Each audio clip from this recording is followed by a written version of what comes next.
Hello दोस्तों, welcome to my channel. और आज तो अनुपमा में देखकर ऐसा लगा कि काश अनुज और अनुपमा एक हो जाते।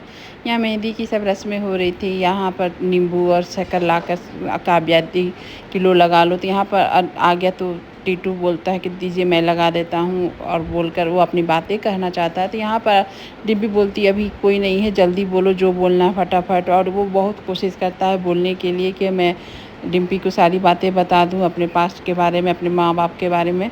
तभी डिम्पी देखती है कि पापा आ गए तो वो भाग जाती है, और वहाँ फिर फेल हो जाता है टीटू, को कुछ नहीं बोल पाता है। तभी आता है वहाँ बनराज, बोलता है क्या हुआ जमाई जी, आपको इतना पसीना क्यों आ रहे हैं? तो यहाँ टीटू बोलता है ऐसा कुछ नहीं है। तो यहाँ पर क्यों है? तो यहाँ नींबू चीनी लेकर आया था लगाने के लिए कि रंग पक्का हो जाए। तो यहाँ ना रंग पक्का कर लीजिए, नहीं तो हाथ से नाम कब निकल जाएगा पता भी नहीं चलेगा, इस तरह से। और यहाँ पर आती है अनुपमा, सब बच्चे शरबत पी कर इधर उधर रखे रहते हैं तो समेटती है। तभी अनुज आ जाता है।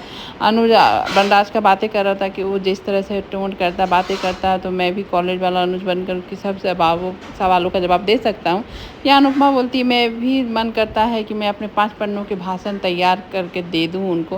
तो यहाँ अनुज बोलता है नहीं नहीं, आप तुम ऐसा मत करना प्लीज़ अनुपमा। और दोनों हंसने लगते हैं कि हाँ, कि हम लोग नहीं बोलना ही सही रहेगा, शादी का माहौल है। और दोनों एक दूसरे हंसते हुए फिर वहाँ से अनुपमा निकल जाती है। और जाते जाते देखती है कि दीवार पर एक छिपकली, और छिपकली को देखकर अनुपमा बहुत डर जाती है कि उसको लगता है कि खाने वाने में गिर गया तो क्या होगा। उसके साथ जो हादसा हुआ रहता है उसको याद कर लेती है, और यहाँ छिपकली की भगाने की बहुत कोशिश करती है, उसको भगाती है जैसे तैसे करके। और वो बहुत डरी हुई रहती है कि अब क्या करना होगा। यहाँ सोचती है कि बाबूजी को बोलकर पेस्ट कंट्रोल कराऊंगी, और छिपकली को भगाने के लिए एकदम पीछे पड़ जाती है, छिपकली को भगा कर ही रहती है।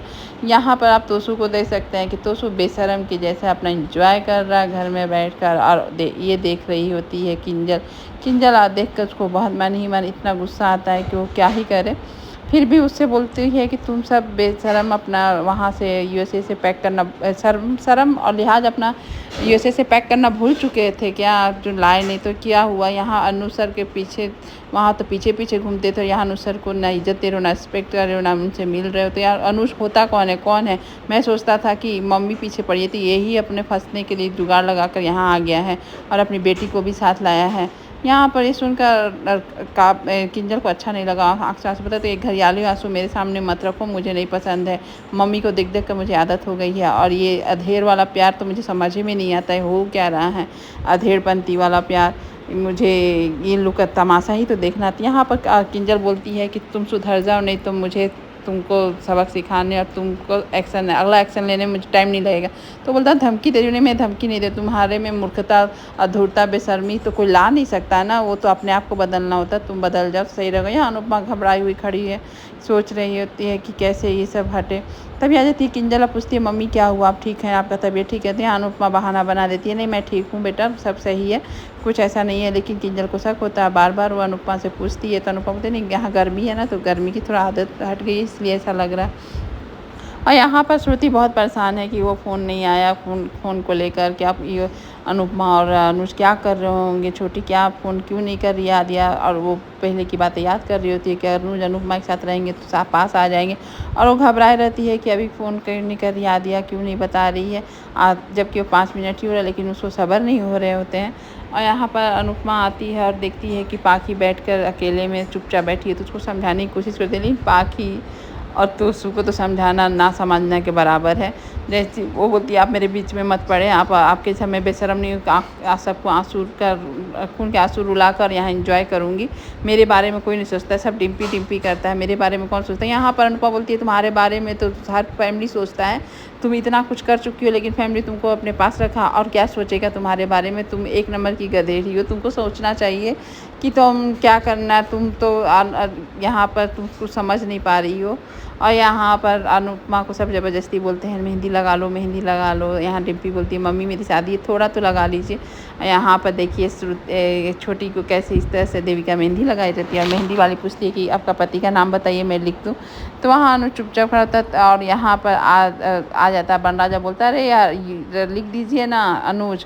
और ये सुनकर सब हैरान हो जाते हैं, जिस तरह से बनराज टोंट कर रहा होता है कि वो इस तरह से कैसे बोल सकता। बाबूजी सब एकदम ये हो जाते हैं, एम्बैरेस हो जाते हैं बनराज की बातें सुनकर। और लेकिन वहाँ पर रहता है बच्चे सब रहते हैं तो वहाँ अंश आके बोलता है मम्मी दादी मैं लगा दूँ मेहंदी, मैं अच्छी मेहंदी लगाऊँगा। और यहाँ पर जब ये सुनकर नहीं अनुपमा उसको टाल सकती है कि हाँ, वो सोची कि ठीक है तुम लगा दो मेहंदी। और वो तो अपने दादा का बातें सुनकर वहाँ आ जाता है और अब दादी को अपनी मेहंदी लगाने लगता है। दादी के हाथ में वो जब मेहंदी लगाता है तो अनुज का नाम लिख देता है और अनुज का नाम लिखकर वो हाथ ऊपर करके अनुपमा का सबको दिखाता है। सब देखकर एकदम ये हो जाते हैं जो वो अनुज का नाम लिखता है, और आतिया सबसे ज़्यादा गुस्से में भर जाती है कि क्या लिखा है, और ये सब देख कर हैरान होते हैं। लेकिन अनुपमा को समझ में नहीं आता सब ऐसे क्यों लुक दे रहे हैं जब अंश मेरा मेहंदी लगाया है। तो क्योंकि अनुपमा तो देखी नहीं होती है कि अनुज क्या लगाया है, सॉरी अंश क्या लगाया है क्या नहीं लगाया है। लेकिन सब देखकर परेशान हो जाते हैं। टीटू भी अब सोच रहा है कब बताएं अपनी डिम्पी की सारी बातें, लेकिन वो उसको मौका नहीं मिल रहा होता है। यहाँ पर अनुज भी देख रहा होता है कि मेरा नाम है, यहाँ पर बनराज भी देख रहा था और बाबूजी भी देखकर हैरान हो जाते हैं। जब अनुपमा देखती है कि सब ऐसे क्यों देख रहे हैं, ऐसा क्यों रिएक्ट कर रहे हैं, तो वो भी ये हो जाती है कि अरे अनुज का नाम कैसे आ गया। तो वो अंश बताता है कि दादू बोले ना कि अनुज लिखने थी, इसलिए आप तो हीरोइन के जैसे गिरे थे, तो हम सोचे आपके नाम उनका नाम आप पर ही आएगा दादी। जिस तरह से काव्या दादी का नाम दादू के नाम पर होता है, जिस तरह से मम्मी के हाथ पर मैजिक अंकल का नाम होगा। ये देखकर फिर आ जाती है आदिया और अंश को बहुत बुरी तरह से डांटती है कि तुम जल्दी से हटाओ मेहंदी, नहीं तो तुमको मारूंगी, मारूंगी, सॉरी तुम हटाओ नहीं तो तुम डांट खाओगे, ये करोगे। यहाँ पर अंश बोलता है ये अंश का एरिया है, फुई यहाँ अंश को कोई नहीं हड़का सकता, नहीं कोई डरा सकता है, मैं नहीं हटाऊंगा मेहंदी, दादी की मेहंदी ऐसी रहेगी। यहाँ पर बनराज हंस रहा था, अरे बच्चे को क्या सिखाना, बच्चे तो सब जानते हैं, सब कर लेते हैं। यहाँ पर जब आदिया का बदतमीजी बढ़ रहा होता है अंश के प्रति, कि अंश छोटा बच्चा है वो नहीं समझती और आकर हाइपर में हटाने की कोशिश आ जाता है अनुज आके समझाता है वो बच्चा है, आप इस तरह से रिएक्ट मत करिए, बात को बतंगड़ मत बनाइए, शांति से रहिए, सब कुछ सही हो जाएगा। आप तो वहाँ पर अनुज को बोलती है चलिए पॉप से यहाँ पर नहीं रहना, तो यहाँ अनुज बोलता है मैं नहीं जाऊँगा, यहीं रहूँगा और आप भी यहीं रहिएगा, बहुत हो गया है आपका, आप चुपचाप यहाँ बैठिए और एंजॉय कीजिए। और बा यहाँ पर तुरंत बोलती है, इसीलिए बोलते थे अनुपमा को मत बुलाओ, लेकिन लो बुलाओ तो भुगतो। यहाँ पर अनुज सुन लेता है और अनुज यहाँ पर आदिया को तो हैंडल करता है, साथ में बा को भी बोलता है कि आपको अनुपमा का यहाँ पसंद नहीं है, लेकिन यहाँ आदिया और अंश की गलती है, तो मैं उन दोनों की तरफ से आपसे माफ़ी मांगता हूँ, आप प्लीज़ आप अनुपमा को इस बारे में कुछ ना ही बोले तो सही रहेगा। और यहाँ पर श्रुति तो सुबह उठकर भी परेशान है कि क्या होगा क्या नहीं होगा। यहाँ पर अनुपमा रोते रोते आ जाती है और अपने नल में पानी डालकर हाथ को धोने लगती है, और जब धोती भी है तो हाथ का तो मेहंदी तो धुल गया है, लेकिन निशान तो रह ही जाते हैं।